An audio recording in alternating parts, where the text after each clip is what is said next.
एक शख्स गाड़ी से उतरा और बड़ी तेजी से एयरपोर्ट में घुसा। जहाज उड़ने के लिए तैयार था। उसे किसी कॉन्फ्रेंस में पहुंचना था जो खास उसी के लिए आयोजित की जा रही थी। वो अपनी सीट पर बैठा और जहाज उड़ गया। अभी जहाज कुछ दूर ही उड़ा था कि कैप्टन ने ऐलान किया, तूफानी बारिश और बिजली की वजह से जहाज का रेडियो सिस्टम ठीक से काम नहीं कर रहा, इसलिए हम करीबी एयरपोर्ट पर उतरने के लिए मजबूर हैं। जहाज लैंड होते ही अब वो शख्स बाहर निकला और कैप्टन से शिकायत करने लगा कि उसका एक एक मिनट कीमती है और होने वाली कॉन्फ्रेंस में उसका पहुंचना बहुत जरूरी है। पास खड़े दूसरे मुसाफिर ने उसे पहचान लिया और बोला, डॉक्टर पटनायक, आप जहां पहुंचना चाहते हैं टैक्सी द्वारा यहां से केवल 3 घंटों में पहुंच सकते हैं। डॉक्टर ने उस शख्स का शुक्रिया अदा किया और टैक्सी लेकर निकल पड़ा। लेकिन ये क्या, आंधी तूफान और मूसलाधार बारिश ने गाड़ी का चलना मुश्किल कर दिया। फिर भी ड्राइवर गाड़ी चलाता रहा। अचानक ड्राइवर को एहसास हुआ कि वो रास्ता भटक चुका है। नाउमीदी के उतार चढ़ाव के बीच उस शख्स को एक छोटा सा घर दिखा।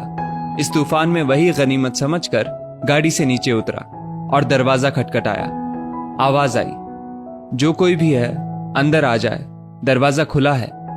अंदर एक बुढ़िया आसन बिछाए भगवत गीता पढ़ रही थी। उसने कहा, माँ जी, अगर इजाजत हो तो आपका फोन इस्तेमाल कर लूं।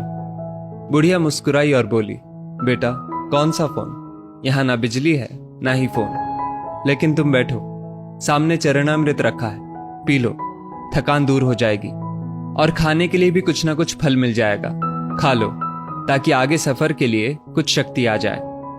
डॉक्टर ने शुक्रिया अदा किया और चरणामृत पीने लगा। बुढ़िया अपने पाठ में खोई थी कि डॉक्टर की नजर उनके बगल में पड़ी। एक बच्चा कंबल में लिपटा पड़ा था जिसे बुढ़िया थोड़ी थोड़ी देर में हिला देती थी।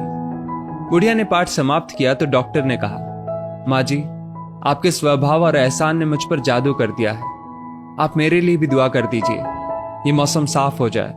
मुझे उम्मीद है आपकी दुआएं जरूर कबूल होती होंगी। बुढ़िया बोली, नहीं बेटा, ऐसी कोई बात नहीं। तुम मेरे अतिथि हो और अतिथि की सेवा ईश्वर का आदेश है।